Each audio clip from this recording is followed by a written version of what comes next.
Hi there, I'm Eric Linter, and this is Star Speak Whispers for the first half of July 2012. The birds are singing an intro.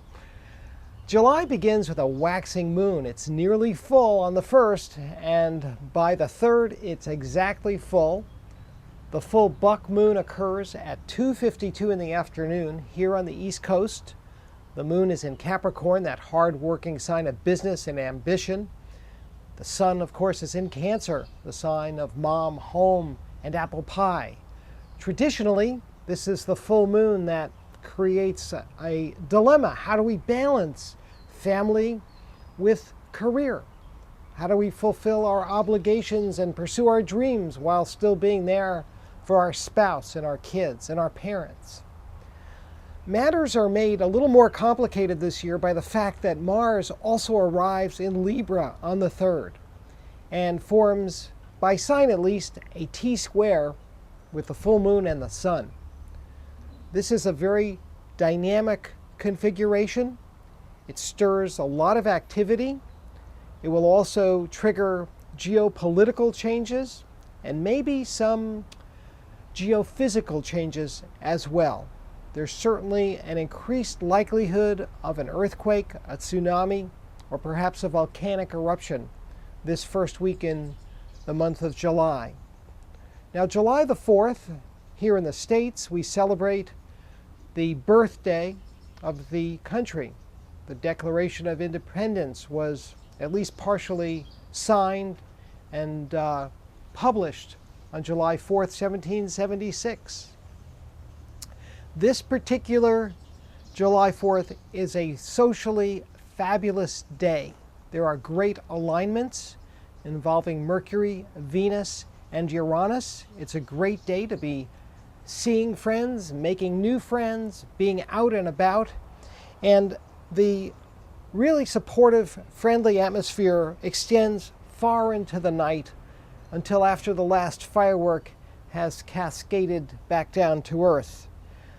We've got Venus in sextile to Uranus about an hour and a half before midnight.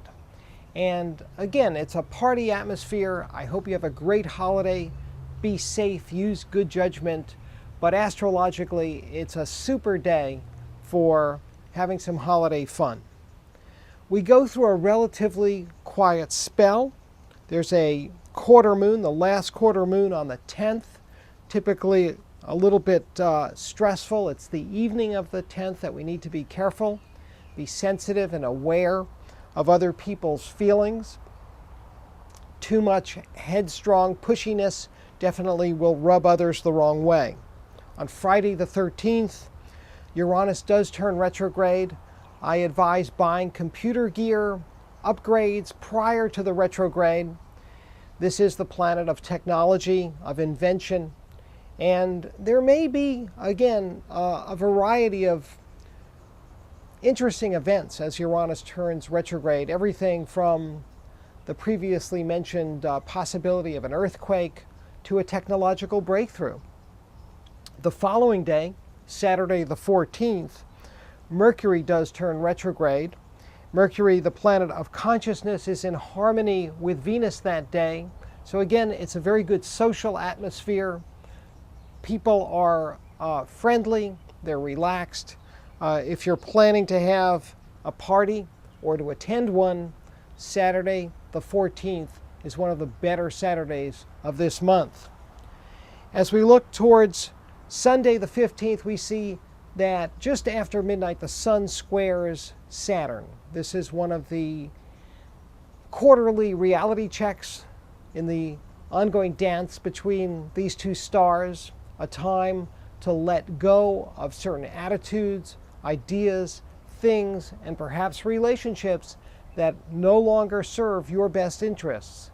We have to clear out if we're going to make room for something new and better to arrive. So don't look at this as a setback or think of a delay as an opportunity to fine-tune and clarify your dreams, your ambitions, your goals.